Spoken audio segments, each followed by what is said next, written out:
আমাদের তাহলে অফিসিয়ালি একটা পার্ট শেষ, যেটা নিয়ে খুব বেশি প্যারা মানুষের থাকে না অবশ্য, কিন্তু একটা পার্ট শেষ। যে যত প্রকার লিখিত অঙ্ক আমার আসতে পারে গতি থেকে, সবই শেষ। এখন আসবে জি। গ্রাফ নিয়ে। কারণ গ্রাফের অঙ্কগুলো করতে গেলে তোমাকে গ্রাফ সম্পর্কে একটু বুঝতে হবে, এবং স্থানাঙ্ক জ্যামিতি সম্পর্কে কিছু জানতে হবে। এখন স্থানাঙ্ক জ্যামিতি তুমি পড়বা কিসে, হায়ার ম্যাথে, এবং খুব ডিটেলসে পড়বে। এবং হয়তোবা আমি তোমাকে পড়াবো। জি। আহ, আমরা রোজার 20-22 তারিখ থেকে শুরু করবো। আমার রোজার 19 তারিখ পর্যন্ত আমার পরীক্ষা হবে। তো মার্চের 19 তারিখের পর থেকে শুরু করতে পারি।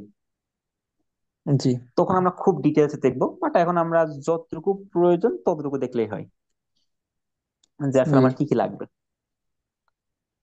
এটা তুমি এসএসসি তে যেমন শিখছো, এইচএসসি তেও লাগবে। এই জন্য এটা সবার দরকার। কি আছে এখানে? গ্রাফ পেপার তো দেখছো? জি। কোনটা দেখছো গ্রাফ পেপার? কোন পাশেটা দেখছো?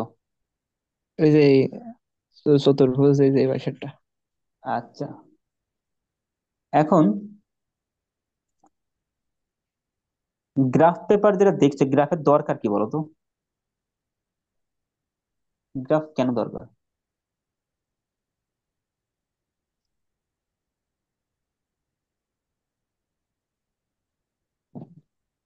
বলো ভাই, আমরা ছোটবেলায় আয়তলেখ অঙ্কন করেছি,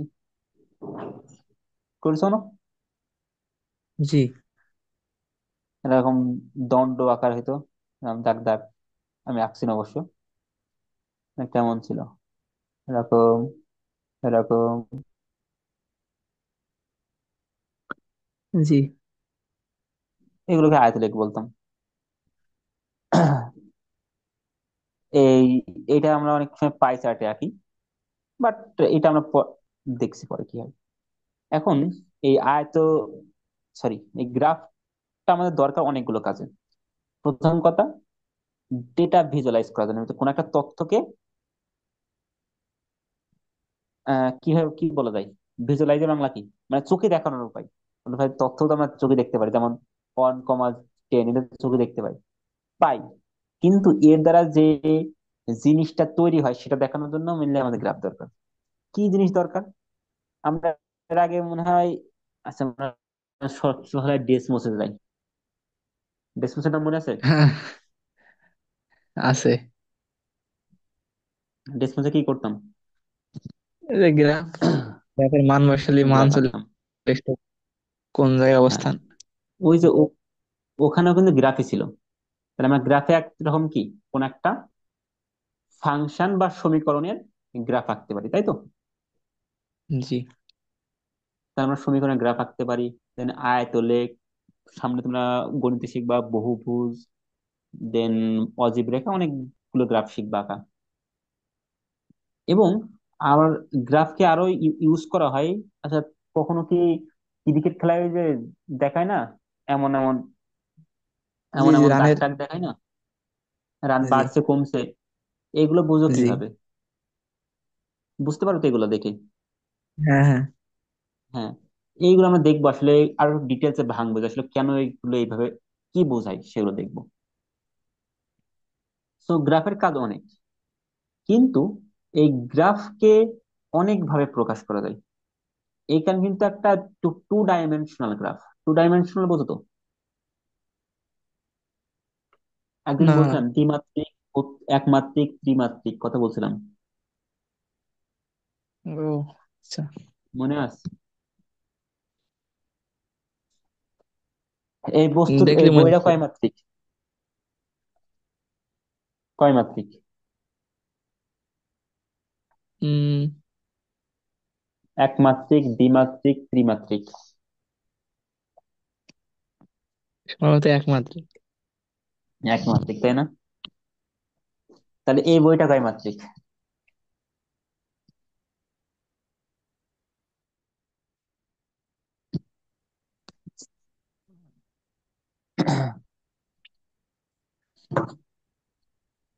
এই বইটা কয় মাত্রিক? বই চেঞ্জ হলে কি মাত্রা চেঞ্জ হবে?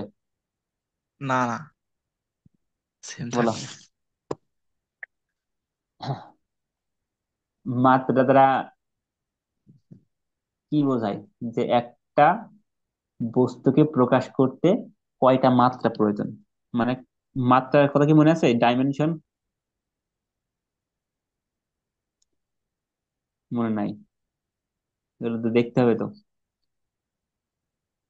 এটা হচ্ছে ত্রিমাত্রিক, কারণ এই বস্তুটাকে প্রকাশ করতে আমার তিনটা মাত্রা লাগছে। কি কি মাত্রা? একটা দৈর্ঘ্য লাগছে বা প্রস্থ লাগছে, একটা দৈর্ঘ্য আচ্ছা। লাগছে, একটা উচ্চতা লাগছে। তো দৈর্ঘ্য, প্রস্থ এবং উচ্চতা প্রস্তর। মিলে জি তিনটা মাত্রার প্রয়োজন, তাই এটা ত্রিমাত্রিক। একটা পৃষ্ঠা এটা হচ্ছে দ্বিমাত্রিক, কারণ এর কি আছে, শুধু দৈর্ঘ্য আছে, প্রস্থ আছে, উচ্চতা নেই বললেই চলে, ওটা নেগলেক্ট করতে পারি। ঠিক আছে। জি। হুম। তাহলে দেখো তো, এই গ্রাফটা কি ত্রিমাত্রিক জায়গায় নাকি দ্বিমাত্রিক জায়গায়? এটা দ্বিমাত্রিক গ্রাফটা। দ্বিমাত্রিক গ্রাফটা। এই দ্বিমাত্রিক তলে দ্বিমাত্রিক তলে একটু ওয়েট করো, আমি আসছি।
সবকিছু দেখতে পাও, শুনতে পাও? জি।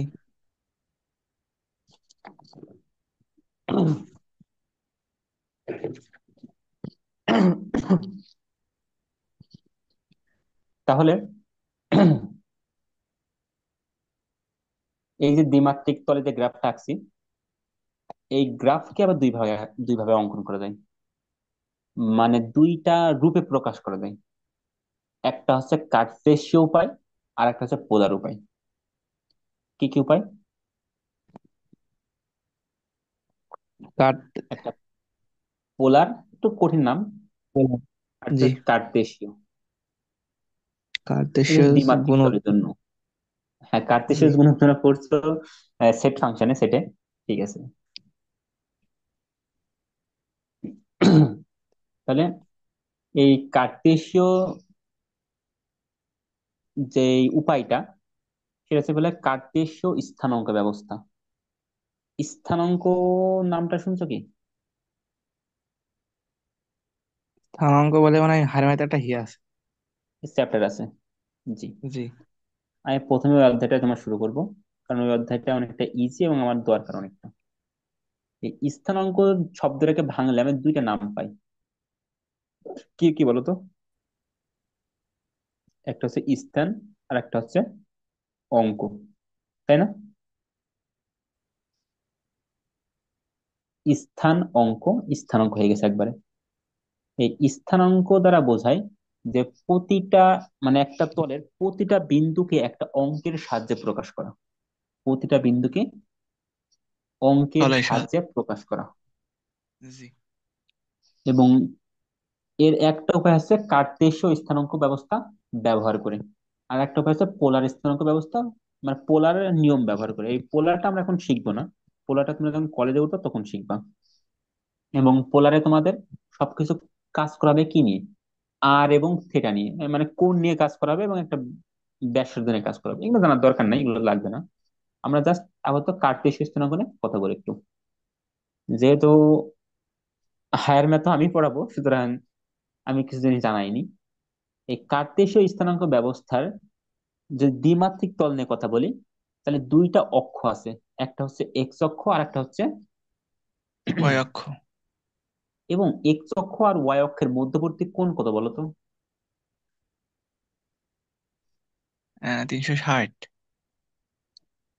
যদি আমি একটা এক্স অক্ষ এইভাবে আঁকি আর একটা ওয়াই অক্ষ আঁকি, তাহলে এদের মধ্যবর্তী কোণ আমার দেখা চোখে মনে হচ্ছে, এটা যদি ও এক্স অক্ষ হয়, এটা নব্বই যদি ওয়াই ডিগ্রি অক্ষ হয়, জি এই কোণটা জি। 90 ডিগ্রি।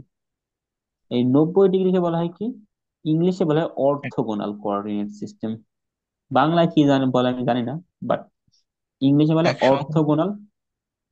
হ্যাঁ, ওটা তো জানি যে লম্ব ভাবে আছে এক সমকোণ কোণ, বাট এর খুবই সুন্দর নাম, ইংলিশে বলে অর্থোগোনাল কোঅর্ডিনেট সিস্টেম। এই স্থানাঙ্কের ইংরেজি হচ্ছে কি? কোঅর্ডিনেট। কোঅর্ডিনেট, স্থানাঙ্কের ইংরেজি হচ্ছে কোঅর্ডিনেট। ঠিক আছে। জি। আচ্ছা। তাহলে যে সকল কোঅর্ডিনেট সিস্টেম বা স্থানাঙ্ক ব্যবস্থার মধ্যবর্তী কোণ 90 ডিগ্রি হলে তাকে বলা হয় অর্থোগোনাল কোঅর্ডিনেট সিস্টেম বা স্থানাঙ্ক ব্যবস্থা। যেমন তুমি আরো বড় হলে যখন ভার্সিটিতে আসবা, তেমন আমরা এখন শিখছি, যেমন সিলিন্ড্রিক্যাল কোঅর্ডিনেট সিস্টেম আছে, তোমার স্ফেরিক্যাল কোঅর্ডিনেট সিস্টেম আছে, অনেক কোঅর্ডিনেট সিস্টেম আছে। এত তোমার লাগবে না এখন, তুমি এখন জাস্ট কার্তেশীয় এখন খুব ভালো করে শেখো। কার্তেশীয় স্থানাঙ্ক ব্যবস্থায় দুটো অক্ষের মধ্যবর্তী কোণ কয় ডিগ্রি? 90 ডিগ্রি। 90 ডিগ্রি। আর দেখো, এই যে এই গ্রাফের, জানো তো মানে ছোটবেলায় ইউজ তো করছো অবশ্যই, এই যে ছোট্ট ছোট ঘর দেখতে পাচ্ছ তাই না? জি। এই প্রত্যেকটা ছোট ছোট ঘরের মান কি সমান না? জি। তাহলে একটা ঘরের মান যদি 2 ধরো, তাহলে পরের ঘরটা কত হবে? দুই। 2 হবে। অর্থাৎ তুমি এখানে মেনলি এমন করা হয় যে তোমার হিসাবের সুবিধার্থে তোমার যদি গ্রাফ হয় 10 ঘরের, মনে করো বড় বড় ঘর করা আছে, এরকম যে একটা দেখো বড় মোটা দাগ দেওয়া আছে, এই মোটা দাগ এই মোটা দাগ, এর মধ্যে দেখো 5টা ছোট ছোট ঘর আছে তাই না? জি। তাহলে এই মোট ঘর যদি তোমার কাছে বড় ঘর মনে করো 10টা আছে, কিন্তু এই 10টা ঘরে মোট করা আছে 50টা ছোট ছোট ঘর আছে। আর তোমার মান দেখাতে হবে 500টা। মান কত দেখাতে হবে? 500টা। তাহলে 500 কি তুমি মানে 500টা ঘর, মানে 500 মানকে তুমি কি 100টা ঘরের মধ্যে বা 50টা ঘরের মধ্যে প্রকাশ করতে পারবা? জি। পারবা কি করে পারবা? তোমার তো 500 নাম্বার, তুমি সর্বোচ্চ 50টাকে এক মানে এখানে প্রকাশ করতে পারা উচিত। তুমি কারণ কি প্রত্যেকটা মান এক এক এক করে ধরবা? যদি বেশি করে ধরি, ধরা হ্যাঁ যায় না বেশি ওই করে। হ্যাঁ সেটা আমি জানাতে চাচ্ছি যে তুমি চাইলে কি বেশিও ধরতে পারো। কারণ আমার এখন তো ঘর এটা আছে, তুমি জাস্ট ঘরটাকে কি করলে, এই ছোট্ট ঘরটার মান বাড়িয়ে দিলে, ছোট্ট ঘরটার মান বাড়িয়ে দিলে। বানিয়ে দিলাম।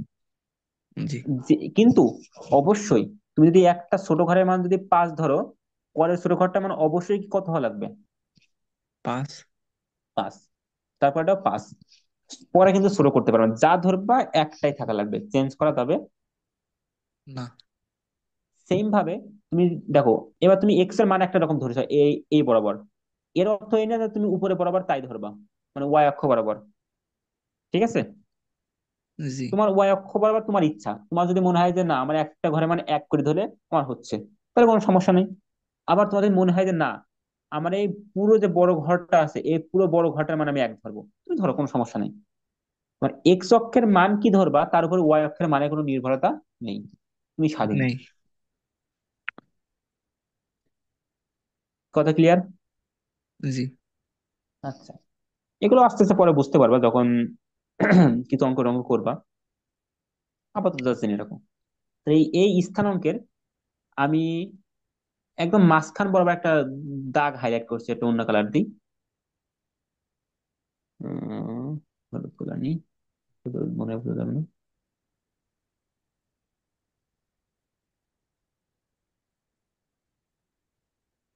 সোজা হোস।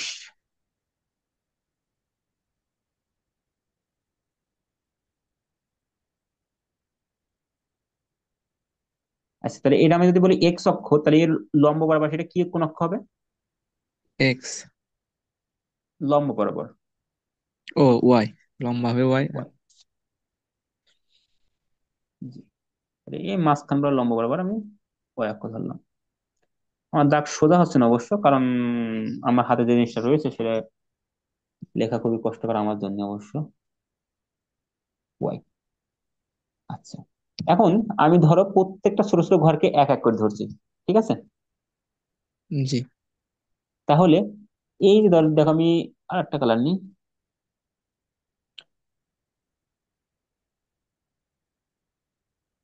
আমি এক্স অক্ষ বরাবর এক ঘর গেলাম, দুই ঘর গেলাম, তিন ঘর গেলাম, চার ঘর গেলাম, পাঁচ ঘর গেলাম না? জি আচ্ছা, ওয়াই অক্ষ বরাবর গেলাম এক ঘর, দুই ঘর, তিন ঘর, চার ঘর। তাহলে এই যে একটা বিন্দুতে আইছি, এই বিন্দুটাতে, জি। এই বিন্দুকে আমি নাম দিই যদি পি। কি নাম দিলাম? পি। তাহলে এই বিন্দুর স্থানে, মানে এই বিন্দুটা যে স্থানে আছে তার অঙ্কটা কত হবে? মানে তার স্থানাঙ্ক কত হবে? ওই পি বিন্দুর স্থানাঙ্ক কত হবে, মানে ওই স্থানের অঙ্ক কত?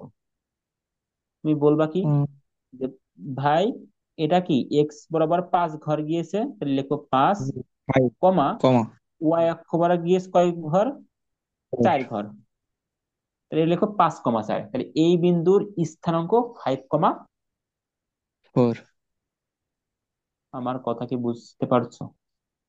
জি তাহলে আমি যদি বলতাম এই ঘরটার, এই যে বিন্দুরা আছে, তাহলে এর স্থানাঙ্ক কত? তুমি বলবা ভাই এই বিন্দুটা কোণে আছে, টু। নিচে মুখে টেনে নিয়ে আসি।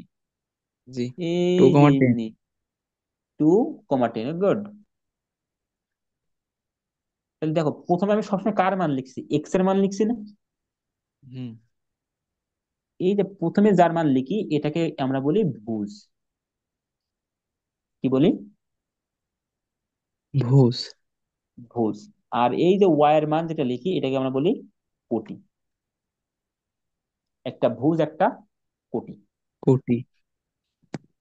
তাহলে স্থানাঙ্কের ভিতরে প্রথমে আমরা কার মান লিখবো? এক্স এর মান লিখবো, আর এক্স এর মানকে আমরা বলি ভুজ, ওয়াই এর মানকে বলি আমরা কোটি। কোটি।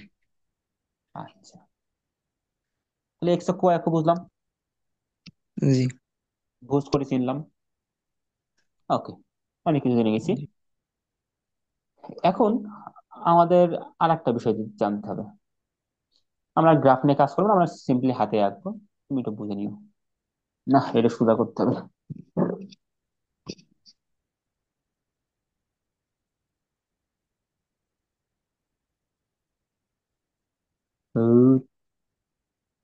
ওকে, এটা এক্স অক্ষ, এটা ওয়াই অক্ষ। তোমার কাছে আমার প্রশ্ন থাকবে। আচ্ছা, ঢালু বোঝো? ঢালু, জি। হ্যাঁ। বলো তো কোন পথটা বেশি ঢালু?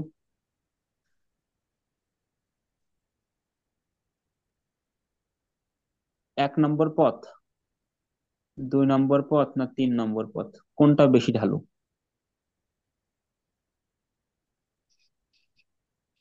উম, দুই নম্বরটাই তোমার হচ্ছে বেশি ঢাল।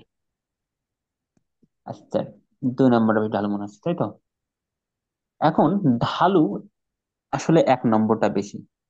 তোমার পাহাড় যত বেশি। উঁচু থাকবে, ভূমি জি। থেকে যত উপরে থাকবে তত তার ঢালু বেশি বলে। দুই আচ্ছা। নম্বরটা মডারেটলি, মানে এক ও তিনের মাঝামাঝি। কিন্তু সবচেয়ে বেশি ঢালুকে এক নম্বরটা। জি নর্মালি পাহাড়গুলো দুই নম্বরের মতনই থাকে, ঠিক আছে? জি তাহলে যেটাকে আমরা তুমি ঢালু বলতাম সেটা আমরা গণিতের ভাষায় কি বলবো? ঢাল। ইংলিশে বলে স্লোপ। খুবই সহজ বিষয়, টাফ বিষয় কিছুই না। ধরো আমি একটা দাগ টানলাম, এই একটা দাগ দিলাম, এই একটা দাগ দিলাম, এই একটা দাগ দিলাম, এই একটা দাগ দিলাম। এটা 1 নম্বর। এটা বলতো কার ঢাল সবচেয়ে বেশি, মানে কে সবচেয়ে বেশি ঢালু? 4 নম্বর। 4 নম্বর। 4 নম্বর ঢাল সবচেয়ে বেশি, এর কারণ হিসেবে কি বলতে পারি? উচ্চতা বেশি ওর। উচ্চতা তো কি হয় বললে বুঝলে উচ্চতা? দেখো তো আমরা একটা সুন্দর কনসেপ্ট নিয়ে আসি এখানে। এই যে এক্স অক্ষ আছে না, জি। এই এক্স অক্ষের সাথে এখানে একটা কোণ আঁকি। এ ধরলাম θ1, এর পরের সাথে টানলাম θ2, এর পরেরটার সাথে টানলাম θ3, এর পরেরটার সাথে টানলাম θ4। 4। দেখো তো কার থেটা সবচেয়ে বেশি? 4-এর। 4-এর। মানে যার থেটা এর মান বেশি, সে কি হচ্ছে যত ঢালু হচ্ছে। আর মানে এই এক্স অক্ষ থেকে 4-এর বেশি উচ্চতা। জি। এখানে আমরা উচ্চতা বলবো না, উচ্চতা বললে একটু অন্যরকম লাগে। আমরা বলবো এক্স অক্ষের ঢাল। সাথে যে উৎপন্ন কোণ যার বেশি, তার ঢাল বেশি। জি। এক্স অক্ষের সাথে যার উৎপন্ন কোণ বেশি, তার ঢাল বেশি। বেশি। জি। কারণ কি? বেশি ঢালু তাই। আমরা আসবো আরো সুন্দর সুন্দর সংখ্যায় আসবো, তার আগে আমরা সিম্পলি বুঝতে থাকি। এতটুকু বুঝতে কি অসুবিধা? না। আচ্ছা। এখন উম আরেকটা বিষয় দেখা যাক। এই যে ঢালটা আমরা বের করলাম, উম ট্যান এর নাম শুনেছো? জি। ট্যান দ্বারা কি বোঝাতে বলো তো? ট্যান তো শুধু না, ট্যান থেটা মানে কি বোঝাতে বলো তো?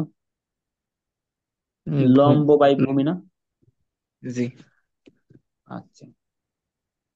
আমাদের এখানে, আর তুমি ট্যানের মানগুলো একটু মুখস্থ আছে সম্ভবত,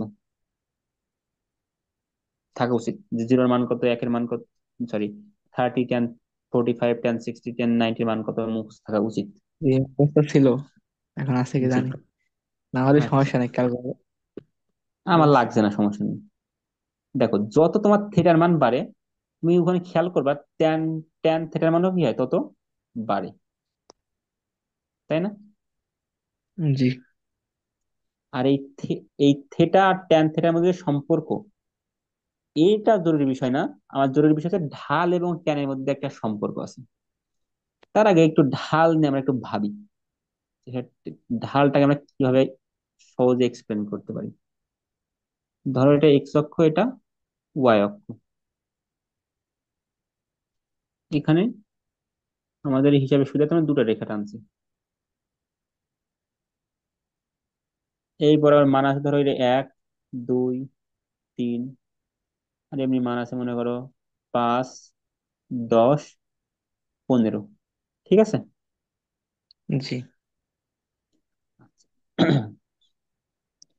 দেখো তুমি এই বরাবর একটু দাগ টেনে দাও, গ্রাফে যেমন দাগ টানা থাকে আমি সেমন দাগ টেনে নিয়েছি, যেন বুঝতে সুবিধা হয়। এখানে একের সময় এখানে থাকছে, একটু বেঁকা হয়ে গেছে অবশ্যই, 90 ডিগ্রি কোণে হওয়া উচিত ছিল, বাট আমার হাতে আঁকতে যে একটু বেঁকা হয়ে গেছে, কিছু করার নাই। আর এটা এখানে আছে, হ্যাঁ উপরে দিয়ে মেলবে, এগুলো সব লম্ব দেখাবে, ঠিক আছে। জি। আচ্ছা। এখন এতটুকু তো তুমি শিওর যে উপরেরটা বেশি ঢালো, নিচেরটা কম ঢালো, বা উপরেরটা ঢাল বেশি, নিচেরটা ঢাল কম। জি। এখন দেখো তো, আমরা যদি এর যে কোনো দুইটা পয়েন্ট নিয়ে কাজ করি, এই পয়েন্ট আর এই জায়গায় একটা পয়েন্ট আছে, এটা মনে করো তোমার 2.5, আর এখানে একটা পয়েন্ট আছে। আচ্ছা, দেখো তো এক্স অক্ষের মান, এক্স অক্ষের যে মানটা আছে না, এই মানটা এর এক্স অক্ষের মানের পার্থক্য কত দেখো তো, এক না? জি। এই এক পার্থক্যের জন্য তোমার এই প্রথম ঢালটার, এই এক নম্বরটার ওয়াই এর পার্থক্য কত হয়েছে দেখো তো।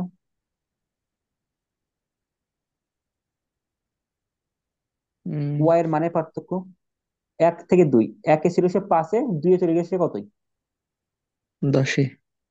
দশে। তাই তো? জি। উম, না, আমাদের ছবি আঁকা হয়নি। ছবি আঁকা হয়নি। আমার ছবিটা সুন্দর করে আঁকতে হবে। আমরা পরের পেজে যাই। সবচেয়ে ভালো হয় আমরা ডেস মুছে যাই, না হলে ছবি আঁকা বিপজ্জনক হয়ে যাচ্ছে।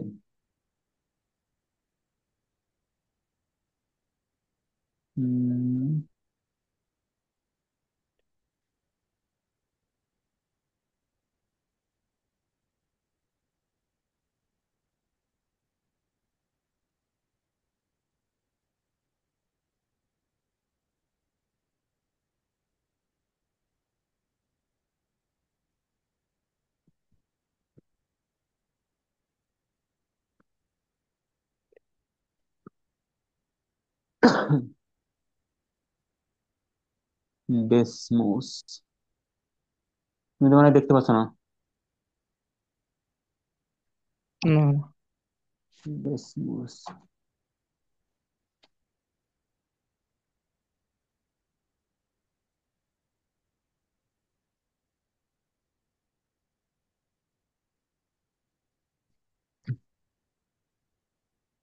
উম, কোথা থেকে যে সেটা নিয়ে আসিব সেটা। Okay, returning to meeting, share screen. এবার আগে দেখতে পাচ্ছ? জি। আচ্ছা।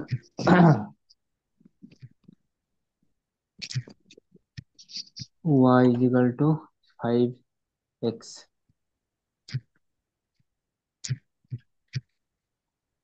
Y equal 2x। আচ্ছা, এটা ছেড়ে দিন, এক্স আর ওয়াই ইকুয়াল 6x।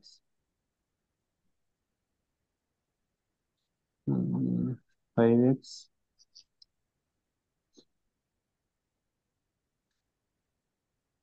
আচ্ছা, গ্রাফে বর্তমানে দেখতে পাচ্ছ? জি। এখন হ্যাঁ, বুঝলাম কেন। ওয়াই সমান 5x।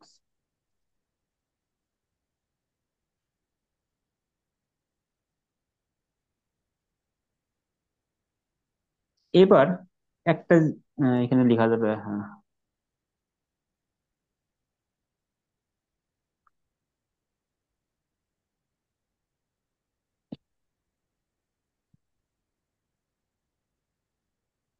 উম,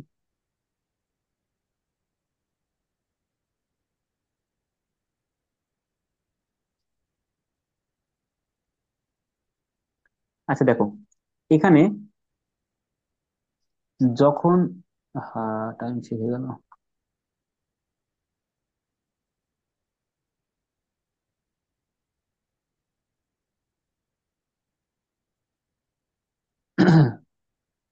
যখন এ দশে ছিল দেখো, এক্স বরাবর যখন 10 গিয়েছে, এটা আমাদের প্রথম গ্রাফ,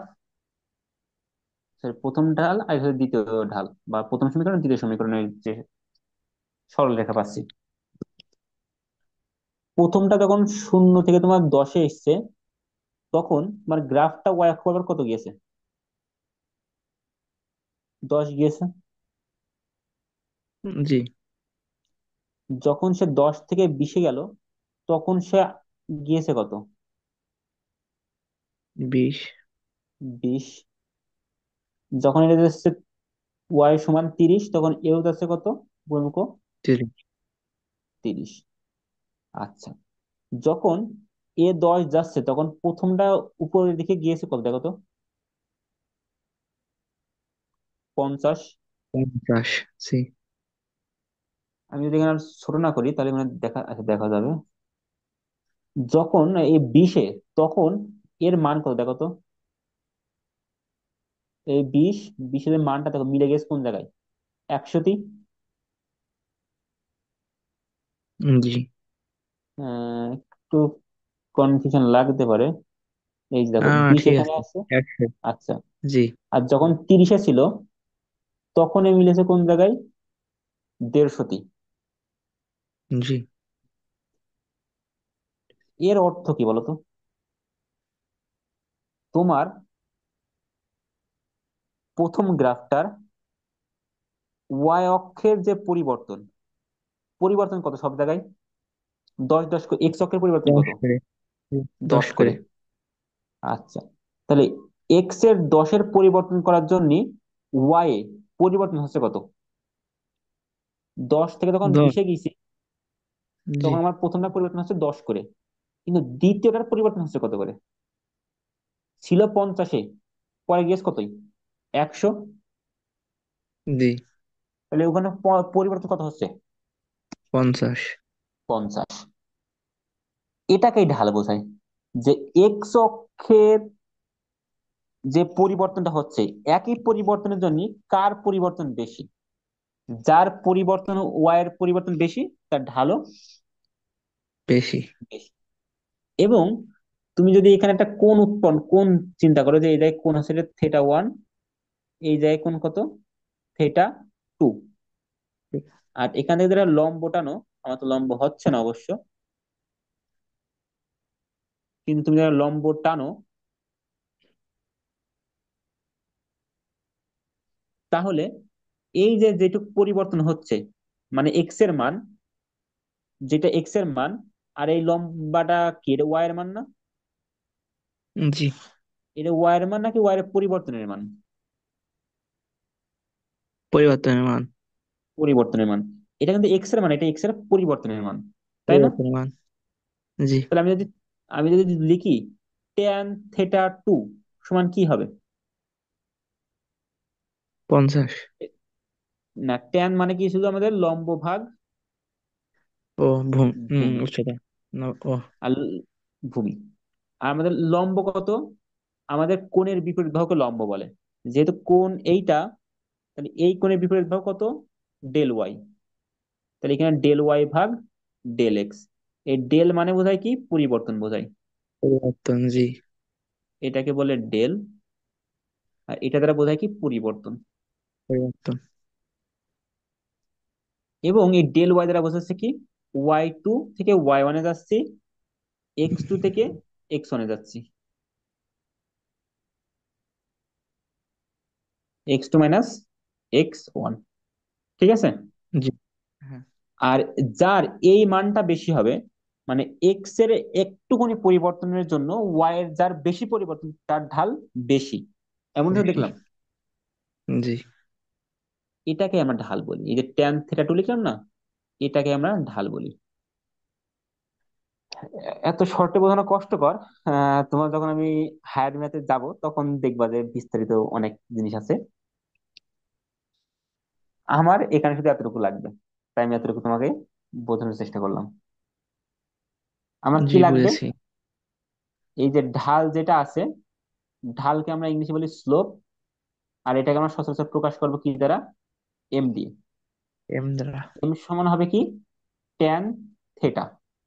আর এটা সমান হবে কি, ওয়াই 2 মাইনাস ওয়াই 1 ভাগ x2 মাইনাস x1। কথা ক্লিয়ার? জি।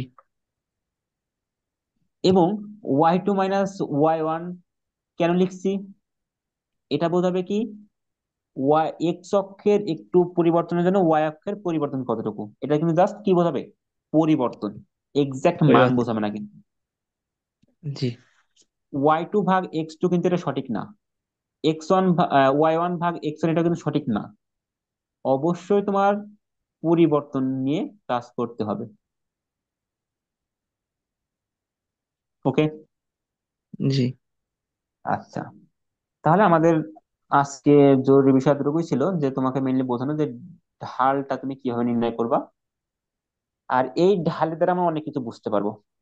আচ্ছা, একটা সিম্পল এখন একটা কথা বলো, এই যে বরাবর আমরা সময় নিয়ে চিন্তা করছিলাম না, এই বরাবর ধর, সরি এক্স নিয়ে, এই বরাবর ধরো সময় আছে, কি আছে? সময়। সময়।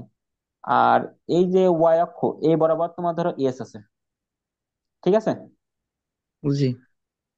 তাহলে বলো তো, আমার এই যে গ্রাফ আছে, এটা 1 নম্বরটা, এটা 2 নম্বরটা, কোনটার ঢাল বেশি? দ্বিতীয়টার। জি, দ্বিতীয়টারই বেশি হবে। কোনটার বেগ বেশি? দ্বিতীয়টা। বেগ বেশি। হ্যাঁ। কেন বেগ বেশি? তুমি বলবো ভাই বেগ মানে কি? ভি সমান কি ছিল? এস ভাগ টি না? জি। এখানে আমরা যদি এস নিয়ে চিন্তা করি, আমরা কয় সেকেন্ডে চিন্তা করছি? আমরা মনে করো চিন্তা করছি 10 সেকেন্ড থেকে 20 সেকেন্ডের মধ্যে। তুমি বলবা ভাই প্রথমটায় 10 সেকেন্ডে গেছিল কয় মিটার? 10 মিটার। যখন সে 20 সেকেন্ডে ছিল, তখন সে গেলে কয় মিটার? 20 মিটার। তাহলে এর সময়ের পার্থক্য কত? 20 - দ- 10। জি। সরণ কত হয়েছে? 20 - 10। তার মানে কত? 10 মিটার পার সেকেন্ড। সেকেন্ড। এবার দ্বিতীয়টার ক্ষেত্রে, দ্বিতীয়টা 10 সেকেন্ডে কত গেল? 50 মিটার। 20 সেকেন্ডে গেল কয় মিটার? 100 মিটার। মিটার। তাহলে ভি হবে কি? আমার বেগ ছিল কি? সরণ ভাগ সময়। তো সরণ হয়েছে কতটুকু? 100 - 50। সময় গিয়েছে কতটুকু? 20 - 10 মানে 10 সেকেন্ড। মানে 50/10 করলে কত হয়? আগেটা ভুল করেছি না? এন কত হবে? 1 মিটার পার সেকেন্ড হবে। আর শূন্য শূন্য কাটালে কত হয়? 5। আইবিএমএস। তাহলে দেখো, প্রথমটার বেগ কত? এক। দ্বিতীয়টার বেগ কত? 5। 5। তাহলে যার ঢাল বেশি, তার বেগও বেশি। বেশি। এই নিয়ে আমরা কাল, পরশু, কালকে তো পড়াবো না, নেক্সট দিন এই নিয়ে আমরা কথা বলবো যে যার ঢাল বেশি হবে তার বেগ বেশি হবে। একদম সিম্পল কথা। জি। এবং যা আজকে বলেছি অনেক কিছু বুঝিছো বোঝনি, কিন্তু নেক্সট দিন যখন আবার এগুলো ডিসকাস করবো তখন সব ক্লিয়ার হয়ে যাবে। জি। পারলে লাস্টের এটুকু আবার দেখো, কারণ এইটুকু আমার নেক্সট দিনও লাগবে। তো বাই বাই। ওকে।